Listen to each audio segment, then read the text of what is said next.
मेरा 20 साल का नौकर रामू हमेशा मेरे आगे पीछे घूमता रहता था। मैंने उसे छोटा समझा था, लेकिन एक दिन उसने मुझसे कहा, मालकिन, मुझे छोटा समझने की गलती मत कीजिए। उस रात जब मैंने उसे देखा तो मैं आश्चर्यचकित हो गई थी, क्योंकि उस रात रामू ने 20 साल के लड़के की तरह नहीं, बल्कि 30 साल के आदमी की तरह मेरा। हेलो दोस्तों, आज की इस अनोखी कहानी में आप सभी का स्वागत है। जब से रामू मेरे पास सोने लगा था, तब से मेरे शरीर में बदलाव आने लगे थे। मुझे लगा था कि रामू छोटा है और उसे कुछ समझ नहीं आता होगा, लेकिन धीरे धीरे उसके असली रंग मुझे दिखने लगे। मैंने कभी सोचा भी नहीं था कि 20 साल का लड़का मेरी तरह की 40 साल की महिला को इतना सुख दे सकता है। रामू 20 साल का था। उसे मैं गांव से अपने घर काम के लिए लाई थी। मेरे घर में सिर्फ मैं और मेरा 1 साल का बेटा था। जब मैं काम पर जाती थी तो रामू मेरे बच्चे की देखभाल करता और वह मेरे घर में ही रहता था। मैं बिना शादी के मां बन गई थी। मेरे प्रेमी ने शादी का झांसा देकर मुझसे प्रेम का खेल खेला। जब मैं गर्भवती हो गई तो मैं उसके घर गई और वहां मैंने देखा कि उसकी शादी हो रही थी। उसने मुझसे प्रेम का नाटक किया और किसी और लड़की से शादी कर ली थी। मेरे पेट में पल रहे बच्चे को मारने का मेरा मन नहीं हुआ, और जब मैंने गर्भपात कराने का सोचा, तब तक समय निकल चुका था। मैं 5 महीने की गर्भवती हो चुकी थी। मेरे माता पिता ने मुझे और मेरे बच्चे को स्वीकारने से इनकार कर दिया। तब मैं अकेली रहने लगी। कई महीने पहले मैं अपने गांव गई थी, अपने दादा के 100वें जन्मदिन के लिए। मेरे दादा ने मुझे जन्मदिन का निमंत्रण भेजा था और इसलिए मैं गांव गई थी। मेरे बेटे को वहां सिर्फ मेरे दादा ने ही प्यार से गोद में लिया था। आरव उनके पास खेल रहा था। तभी ऑफिस से मेरा फोन आया और मैं कुछ देर के लिए फोन पर बात करने के लिए बाहर चली गई। जब मैं वापस आई तो मेरा आरव दादा के पास नहीं, बल्कि घर के एक नौकर के पास था। मैंने देखा कि आरव उस नौकर के पास अच्छे से खेल रहा था। मैंने अपने बच्चे को उस नौकर से लिया और वहां से जाने लगी। तभी उस नौकर ने मुझे रोका। वह कहने लगा, मालकिन, मुझे थोड़ी मदद चाहिए। मुझे पैसे की नहीं बल्कि काम की जरूरत है। उसने अपना परिचय दिया और कहा, मैं रामू हूं। मैं इस घर में गाय भैंस के गौशाले की सफाई का काम करता था, लेकिन अब बड़े साहब गाय भैंस बेचने की बात कर रहे हैं। अगर आपके पास कोई काम हो तो दीजिए। मुझे काम की बहुत जरूरत है। मेरे माता पिता भी मजदूरी करते हैं। मुझे काम की बहुत जरूरत है। तब मैंने कहा, मेरे बच्चे की देखभाल का काम है, लेकिन इसके लिए तुम्हें शहर चलना होगा। इस काम के लिए मैं तुम्हें 5,000 रुपये महीना दूंगी। रामू मेरे साथ शहर आने के लिए तैयार हो गया। आरव उसके साथ अच्छे से रहता था और यह देखकर मैंने रामू को अपने घर लाने का फैसला किया। रामू तब से मेरे घर में ही रहने लगा। उसने कहा कि हर 4 महीने बाद जब थोड़े पैसे जमा हो जाएंगे, तब वह अपने गांव जाएगा।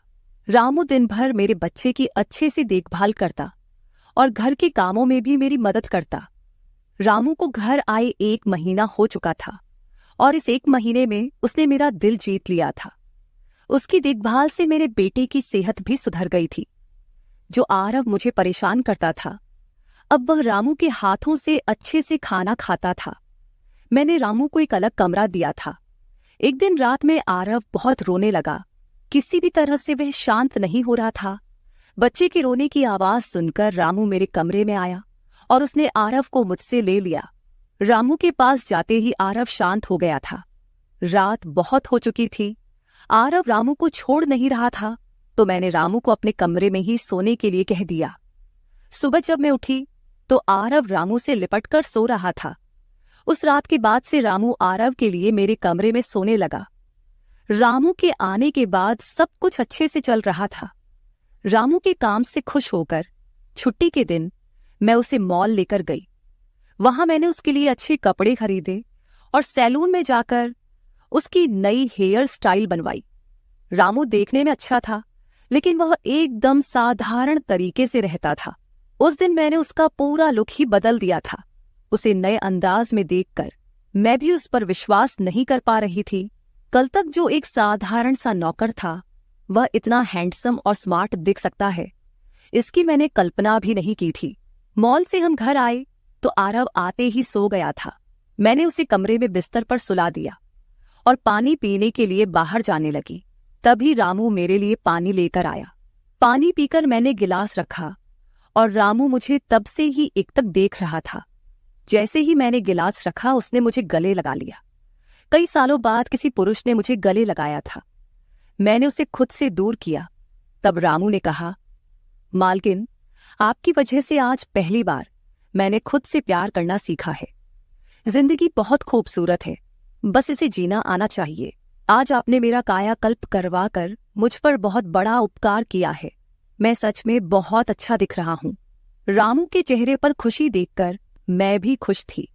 अगले दिन से वह बहुत स्वच्छ और सलीके से रहने लगा था। वह 20 साल का था, लेकिन गांव का लड़का होने के कारण उसकी कद काठी अच्छी थी। वह घर में भी रोजाना कसरत करता था। उसकी लंबाई भी ठीक ठाक थी। मैंने उससे उसकी पढ़ाई के बारे में पूछा था, लेकिन उसने कहा कि अब उसका पढ़ाई से मन उठ गया है। हर सुबह ऑफिस जाने से पहले मैं अपने बच्चे को दुलार कर ऑफिस के लिए निकलती थी। आज जब मैं ऑफिस के लिए निकलने से पहले आरव को चूमने गई, तब वह रामू की गोद में था। अचानक आरव ने अपनी गर्दन घुमाई और मेरे होंठ रामू के गाल पर जा लगे। मुझे बहुत शर्मिंदगी महसूस हुई। मैंने उससे माफी मांगी और ऑफिस के लिए निकल गई। शाम को जब मैं घर आई, तब भी मैं रामू की आंखों में नजर नहीं मिला पा रही थी। रामू ने आरव को खाना खिलाकर सुला दिया था। फिर हम दोनों ने साथ में खाना खाया। खाना खत्म करने के बाद मैं अपने कमरे में गई। वहां मैं अपनी दवाइयां ले रही थी। मुझे माइग्रेन की समस्या थी, उसी की दवा मैं ले रही थी। दवा लेने के बाद भी मेरा सिर बहुत दर्द कर रहा था। मैं अपने कमरे में सिर पकड़कर बैठी हुई थी। कुछ देर बाद रामू कमरे में आया। मुझे इस हाल में देखकर उसने पूछा कि क्या हुआ। जैसे ही उसे पता चला कि मेरा सिर दर्द कर रहा है, उसने मेरे सिर की मालिश शुरू कर दी। रामू की मालिश से मुझे आराम मिल रहा था। धीरे धीरे मुझे गहरी नींद आने लगी। उस रात मुझे बहुत अच्छी नींद आई थी। अगले दिन हमारे ऑफिस में ट्रेडिशनल डे का फंक्शन था और इसके लिए मैंने गुजराती लुक अपनाने का फैसला किया। मैंने घाघरा पहन लिया था, लेकिन स्कर्ट का नॉट बांधने में मुझे दिक्कत हो रही थी। तब मैंने रामू को कमरे में बुलाया और उससे नॉट बांधने को कहा। नॉट बांधते समय उसका हाथ मेरी खुली पीठ पर से गुजर रहा था। मैंने उसे छोटा समझा था, इसलिए मैंने उसे यह काम करने के लिए कहा था। मेरे पास और कोई विकल्प भी नहीं था। तैयार होकर जब मैं जाने लगी तो रामू ने मुझे रोका और अंदर से काजल लेकर आया। उसने मेरे कान के पीछे काजल लगाया और कहा, मालकिन, अब आपको किसी की नजर नहीं लगेगी। आप बहुत सुंदर लग रही हैं। उसकी बात सुनकर मैं हंसी और चलने लगी। उस दिन शाम को जब मैं घर आई तो मेरे साथ मेरी एक सहेली और उसका प्रेमी भी आया। रामू ने आज बहुत अच्छा खाना बनाया था। मेरी सहेली प्रिया 4-5 दिन मेरे घर रुकने वाली थी। अगले 3 दिन उसका प्रेमी भी मेरे घर पर था। अगले दिन रात को रामू ने खाना बनाया और प्रिया और उसके प्रेमी को खाने के लिए बुलाया, लेकिन वे दोनों कमरे में ही ड्रिंक कर रहे थे। प्रिया तो बहुत ज्यादा पी चुकी थी। वह खाना खाए बिना ही सो गई। उसका प्रेमी रोहन हमारे साथ खाना खाने बैठा। उसने कहा, प्राची, तुम प्रिया से भी ज्यादा सुंदर हो। रोहन के बोलते ही रामू उसे गुस्से से देख रहा था। खाना खत्म करने के बाद रोहन अपने कमरे में चला गया।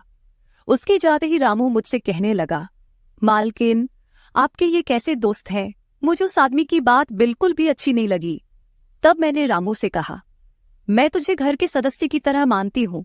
इसका यह मतलब नहीं कि तू मेरे मेहमानों से कुछ भी कहे। तेरा काम है आए हुए मेहमानों की सेवा करना, इसलिए तू सिर्फ वही कर। बाकी मुझे कुछ सिखाने की जरूरत नहीं। रामू को डांट कर मैं अपने कमरे में चली गई। मैंने उसे डांट दिया था, फिर भी वह मेरे लिए पानी लेकर आया। तब मैंने अपनी दवा ली और पानी पीकर सो गई। आज रामू मेरे कमरे में सोने नहीं आया था, ऐसा मुझे लगा। लेकिन सुबह जब मेरी आंख खुली तो मैंने उसे अपने बगल में पाया। सुबह मेरी आंख खुली तो मेरे सामने प्रिया थी। वह बहुत गुस्से में लग रही थी। रामू को मेरे सामने लाया गया। उसके हाथ में प्रिया की ओढ़नी बंधी हुई थी। प्रिया ने कहा, तुम्हारे इस देहाती नौकर ने मेरे प्रेमी का हाथ तोड़ दिया है। रामू बस सिर हिलाता रहा और बोला, मालकिन, मैंने कुछ भी नहीं किया। रात को रोहन साहब नशे में थे, तभी उनका संतुलन बिगड़ गया होगा और वे गिर गए होंगे। रामू भला रोहन साहब पर हाथ क्यों उठाएगा? प्रिया अब भी नशे में लग रही थी, ऐसा मुझे लगा। रामू ने मेरे लिए उन दोनों से माफी मांगी। प्रिया और रोहन तभी वहां से चले गए। रामू मुझसे भी माफी मांगने लगा। मुझे पता था कि उसने कुछ नहीं किया था। आज मैंने छुट्टी ली थी क्योंकि कई दिनों से मैं बहुत व्यस्त थी। आज सोचा कि खुद के लिए थोड़ा समय निकालूं। नाश्ता करने के बाद मैं फिर से 1 घंटे के लिए सो गई। आरव भी मेरे साथ सो गया था। उठने के बाद मुझे 1 कप चाय की जरूरत महसूस हुई। मैं रामू को चाय बनाने के लिए पुकार रही थी, लेकिन उसकी तरफ से कोई जवाब नहीं आ रहा था। उसे ढूंढते ढूंढते मैं उसके कमरे में गई। वहां जाकर देखा कि रामू अभी अभी नहाकर बाथरूम से बाहर आया था। उसने शर्ट नहीं पहनी थी। मैंने पहली बार उसे इस तरह देखा। रामू का शरीर बेहद मजबूत था। उसका शरीर किसी योद्धा की तरह दिख रहा था। मैं उसे टकटकी लगाकर देख रही थी। मुझे उस वक्त कोई होश नहीं था। कई सालों बाद मैं किसी जवान पुरुष को इस तरह बिना कपड़ों के देख रही थी। मैं उसे टकटकी लगाए देख रही थी। तभी रामू ने मुझे आवाज दी। वह मेरे सामने शर्ट पहनकर खड़ा था, फिर भी मैं अपनी सुध-बुध खोए उसे देख रही थी। उसने मेरी आंखों के सामने चुटकी बजाई। तब मैं होश में आई और उससे कहा कि मेरे लिए चाय बना दे। आज घर में ही थोड़ा खुद का स्किन केयर करने का सोचा, इसलिए दोपहर के समय मैं अपने कमरे में अपना पार्लर चलाने लगी। उस समय मैंने शॉर्ट्स और गाउन पहन रखा था और मैं अपने पैरों का वैक्सिंग कर रही थी। वैक्सिंग करते समय गलती से मैंने थोड़ा ज्यादा गर्म वैक्स अपने पैर पर लगा लिया, जिससे जलन हुई और मेरे मुंह से तेज आवाज निकल गई। मेरी आवाज सुनकर रामू दौड़ता हुआ मेरे कमरे में आया। उसने मेरे जले हुए पैर को देखा। उसने मेरे पैर से गर्म वैक्स हटाया और वहां क्रीम लगा दी। उसके हाथ बार बार मेरे पैर पर अनजाने में फिर रहे थे और उस वक्त मेरे मन में जो भावनाएं उत्पन्न हो रही थीं, उन्हें व्यक्त करना मेरे लिए मुश्किल हो रहा था। रामू की नजर मुझ पर पड़ते ही मैं दर्द से कराह उठी। मुझे इस हालत में देखकर उसने कहा, बाई साहब, अब आप बस आराम से लेट जाइए। आपको जो भी करना है मुझे बताइए, मैं आपकी मदद कर दूंगा। मैंने उसे मेरे दूसरे पैर का वैक्सिंग करने को कहा। रामू ने जैसा मैंने बताया वैसा ही किया। उसने मेरे चेहरे की मसाज भी कर दी। उसके स्पर्श से मुझे बहुत आराम मिला। आज का छुट्टी का दिन मेरे लिए आरामदायक बीता। रामू में हर गुण भरा हुआ था। वह किसी भी काम में पीछे नहीं था। आज रात मैंने उसे मेरे कमरे में सोने के लिए मना कर दिया। दिन भर मैं घर में नहीं होती, कम से कम रात को तो मुझे मेरे बच्चे के साथ अकेले समय बिताना चाहिए। हर बार रामू का आना मुझे पसंद नहीं था, इसलिए मैंने उसे कमरे में सोने के लिए मना कर दिया। इस तरह दिन बीतने लगे। कुछ दिनों तक रामू के बिना आरव रात को सो नहीं पाता था, लेकिन धीरे धीरे उसने रोना बंद कर दिया। मुझे अपने अंदर कुछ बदलाव महसूस होने लगे थे। सुबह उठते ही मेरा शरीर बहुत दुखने लगता था।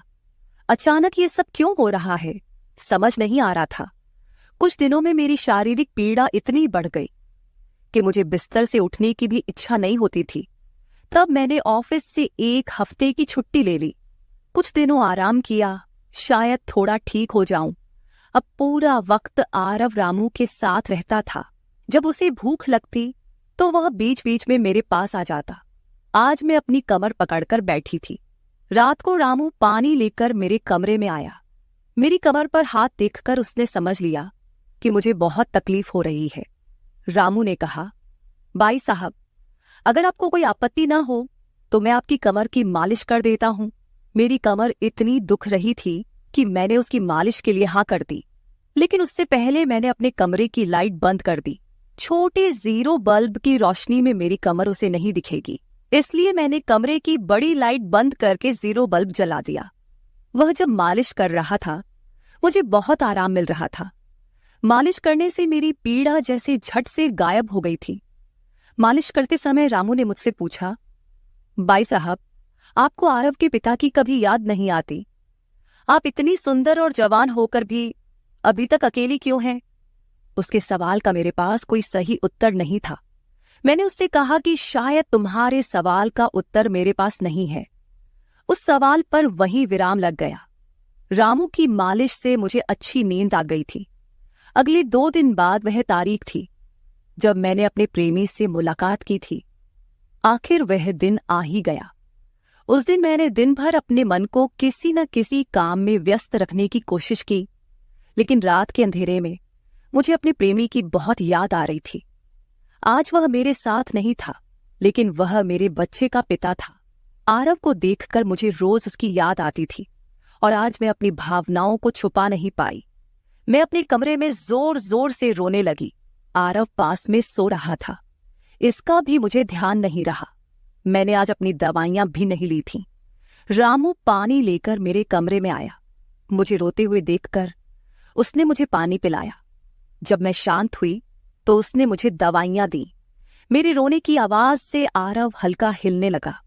वह जाग न जाए, इसलिए रामू मुझे अपने कमरे में ले गया। वहां जाकर मैंने उसे कसकर गले लगा लिया। ऐसा लग रहा था कि मैंने अपना होश खो दिया था। मेरा रोने का कारण सुनकर रामू भी शांत हो गया था।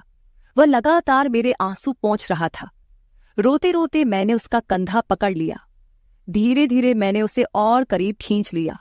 मैंने उससे कहा, रामू, आज की रात मैं तुम्हारे साथ बिताना चाहती हूं। तब रामू ने कहा, भाई साहब, मैं अभी छोटा हूं, मुझे कुछ भी नहीं आएगा। उसकी बात सुनकर मैंने उसे और पास खींच लिया। उस रात मैं उसके कमरे में थी, लेकिन सुबह जब मैं उठी तो वह मेरे पास नहीं था। उसकी शर्ट वहीं पड़ी हुई थी। जब मैं बाहर गई तो मैंने देखा कि रामू मेरे बच्चे को दूध और बिस्किट खिला रहा था। मुझे आरव का ख्याल नहीं आया था, लेकिन रामू ने नहीं भुलाया। उसने हम दोनों माँ बेटे को खुश कर दिया था। रात की थकान के बाद मैं सुबह देर से उठी थी। दिन भर रामू ने मुझसे नजरें नहीं मिलाईं। आज प्रिया मुझसे मिलने घर आई थी। वह रामू की तरफ देख भी नहीं रही थी। रामू ने उसे पानी दिया और कमरे से बाहर चला गया। थोड़ी देर बातें करने के बाद प्रिया जाने लगी। जाते समय उसने मुझसे कहा, जितनी जल्दी हो सके अपने नौकर को यहां से निकाल दो। वह दिखने में जितना मासूम लगता है उतना है नहीं। उसकी बात का मैंने खास ध्यान नहीं दिया।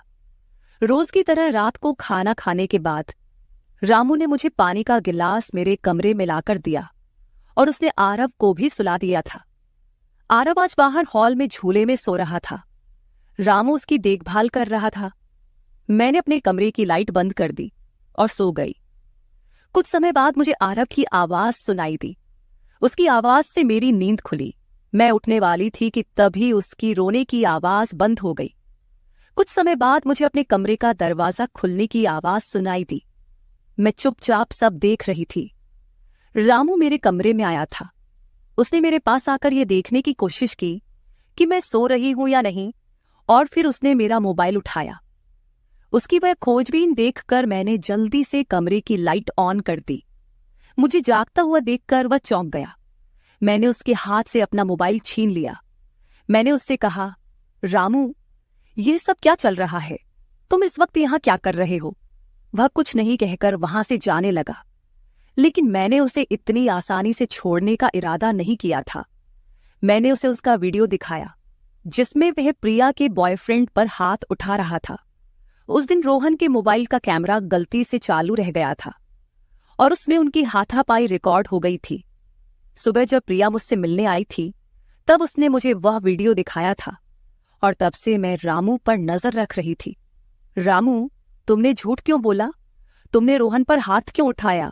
तब उसने कहा, जो भी आप पर बुरी नजर डालेगा उसके साथ मैं यही करूंगा। मालकिन, उस रात जब रोहन नशे में था वो आपके कमरे में आया था। वो आपके साथ कुछ गलत करने की कोशिश कर रहा था और इसलिए मैंने उस पर हाथ उठाया। रामू की बात सुनकर मैंने कहा, ठीक है, मैं तुम्हारी बात मानती हूं, लेकिन तुम मुझे नींद की दवा क्यों दे रहे थे? आज मैंने तुम्हें मेरे पानी में दवा मिलाते हुए देखा है। तुम्हारी नजर मुझ पर थी और तुम जो चाहते थे वह मैंने तुम्हें दे दिया है। अब अपना हिसाब करो और गांव निकलो। मेरी बात सुनकर रामू बोला, मालकिन, आप जैसा सोच रही हैं वैसा कुछ भी नहीं हुआ है। कल रात मैंने आपके साथ कुछ भी गलत नहीं किया। मैंने आपके पानी में नींद की दवा मिलाई थी, जिससे आप मेरे पास आते ही सो गई थीं, और मुझे आपके साथ कुछ भी गलत नहीं करना था। कुछ दिन पहले मैंने आपको रात में फोन पर बात करते हुए देखा था। मैंने आपकी बातें सुनी थीं। आप फिर से अपने उस प्रेमी से मिलने की तैयारी कर रही थीं। आपकी मुलाकात आपके ही घर में तय हुई थी। मुझे यह सब पता था। आप उससे ना मिले, इसलिए मैं आपको रात में नींद की दवा दे रहा था। वह व्यक्ति अब भी आपको धोखा दे रहा है। वह आपसे झूठ बोल रहा है। वह आपके बच्चे को आपसे छीनने के लिए आपके करीब आ रहा है। उसकी पत्नी को बच्चा नहीं हो सकता, इसलिए वह आपके पास आ रहा है। उसने अपनी पत्नी को तलाक नहीं दिया है। वह आपसे झूठ बोल रहा है। रामू, तुम हो कौन? तुम्हें यह सारी जानकारी कैसे मिली? तब उसने कहा, आपके बाबा साहेब ने मुझे आपका फोटो दिखाया था। मुझे आप पहली नजर में ही अच्छी लगी थी, लेकिन बाबा साहेब ने यह भी कहा था कि आप शादी के खिलाफ हैं। तब मैंने उनके साथ मिलकर यह प्लान बनाया। आपके दिल में अपनी जगह बनाने के लिए मैं यहां आया था, लेकिन यहां आने के बाद मैंने देखा कि बहुत से लोग आप पर बुरी नजर रखते हैं, इसलिए मैंने आपकी सुरक्षा करनी शुरू कर दी। रामू 20 साल का नहीं था। मेरा पहला शक सही निकला। वह 30 साल का था और एक अच्छी नौकरी पर था। उसने मेरे प्यार के लिए इतनी मेहनत की थी। रामू ने मेरे प्रेमी के बारे में जो भी कहा था वह सब सच था। रामू ने मेरे प्रेमी की सारी जानकारी सही निकाली थी। रामू जैसा ईमानदार पति और मेरे बच्चे का पिता मिलना मेरे लिए बहुत बड़ी बात थी। मैं अपने प्रेमी के धोखे के जाल में फंसने से बच गई थी। आज मैं विक्रांत उर्फ रामू के साथ बहुत खुश हूं। वह मुझसे और मेरे बच्चे से बहुत प्यार करता है। मेरे बाबा साहेब की वजह से आज मेरा परिवार शुरू हुआ। मुझे रामू जैसा पति मिला, ये मेरा सौभाग्य था। दोस्तों, जो आपसे सच्चा प्यार करता है वह किसी भी कठिनाई में आपका साथ नहीं छोड़ता। रिश्ते निभाने वाले को किसी वजह की जरूरत नहीं होती, और रिश्ते तोड़ने वालों के लिए एक बहाना भी काफी होता है। तो दोस्तों, ये थी हमारी आज की छोटी सी कहानी। आपको ये कहानी कैसी लगी कमेंट करके जरूर बताएं। अगर आप ऐसी ही और भी इंटरेस्टिंग कहानियां सुनना चाहते हो तो चैनल को सब्सक्राइब जरूर कर ले और बेल नोटिफिकेशन ऑन कर ले, ताकि आपको मेरी आने वाली हर वीडियो समय सिर मिल सके। कल मिलेंगे एक और वीडियो के साथ। धन्यवाद।